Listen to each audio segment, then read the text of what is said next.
जगण्याचे देवा लाभो ऐसे बळ, दुर्गुणाचा बळ पहावेना।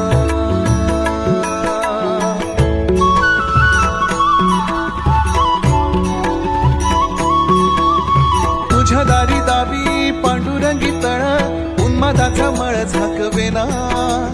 विठ्ठलाची आस वाढावी सरळ, विषाचे गरळ टाकवेना।